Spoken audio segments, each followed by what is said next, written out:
All right, welcome to This Explainer.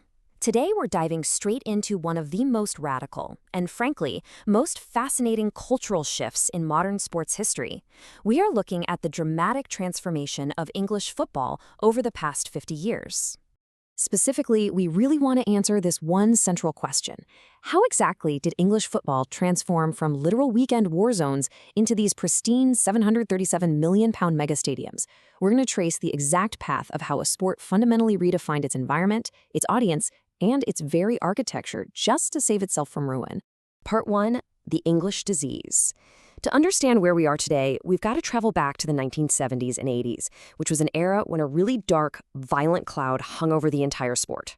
You might have actually heard this term before. By the 1960s, the rest of the world was calling it the English Disease. And this wasn't just random fans getting a bit too rowdy. It was a deeply ingrained cultural crisis. It earned Britain a pretty grim international reputation because by the 70s, going to a football match was genuinely dangerous. The violence was highly structured, almost militaristic, and it was completely taking over the terraces. This was driven by highly organized gangs, and they called themselves firms.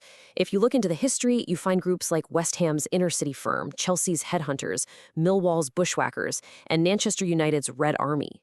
These groups were literally turning Saturdays into coordinated battlegrounds. And what's really wild is how they adapted. To evade the police, they stopped wearing their team colors. Instead, they started wearing designer casual clothing, brands like Burberry and Stone Island. It let them blend in, infiltrate rival sections, cause absolute havoc, and then just melt away into the crowd. It was organized, it was terrifying, and it was escalating fast. Part 2. Tragedy and the breaking point.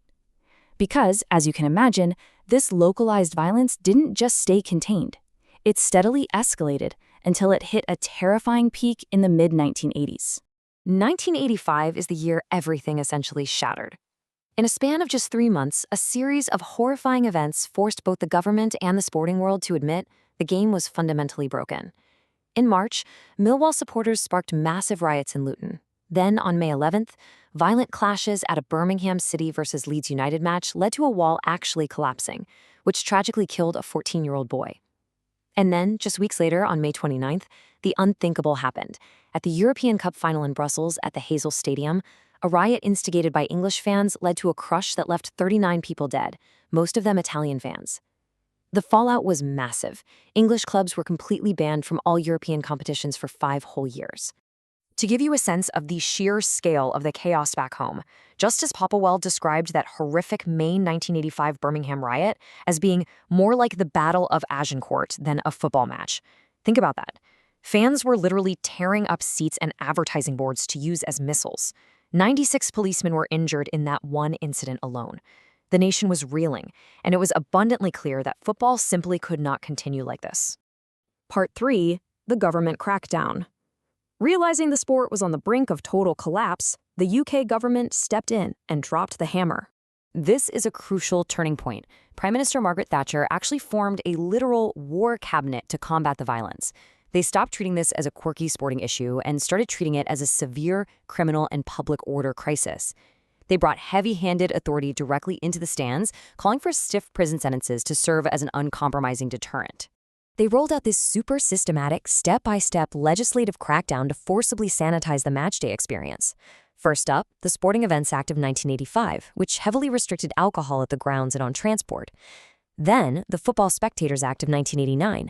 That one laid the groundwork for modern stadium safety, which ultimately meant the total end of those standing terraces. And later down the line, the Football Disorder Act of 2000 actually gave police the power to confiscate passports from suspected hooligans so they couldn't travel to international matches. The government was literally dismantling the environment that allowed the English disease to thrive in the first place. Part 4. The modern mega stadium. And that systematic dismantling brings us right out of that gritty past and into the booming, highly polished reality of the modern era.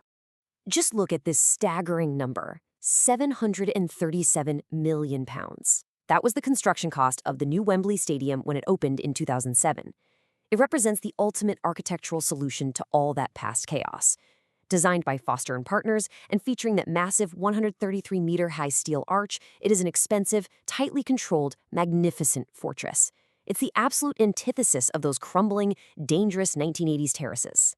Part 5. The Wembley Experience. So let's look at what match day actually looks and feels like today inside the state-of-the-art 90,000-seat arena. The contrast between the two eras is just night and day. Back in the 80s, you had the raw freedom, and of course the inherent danger of the old terraces.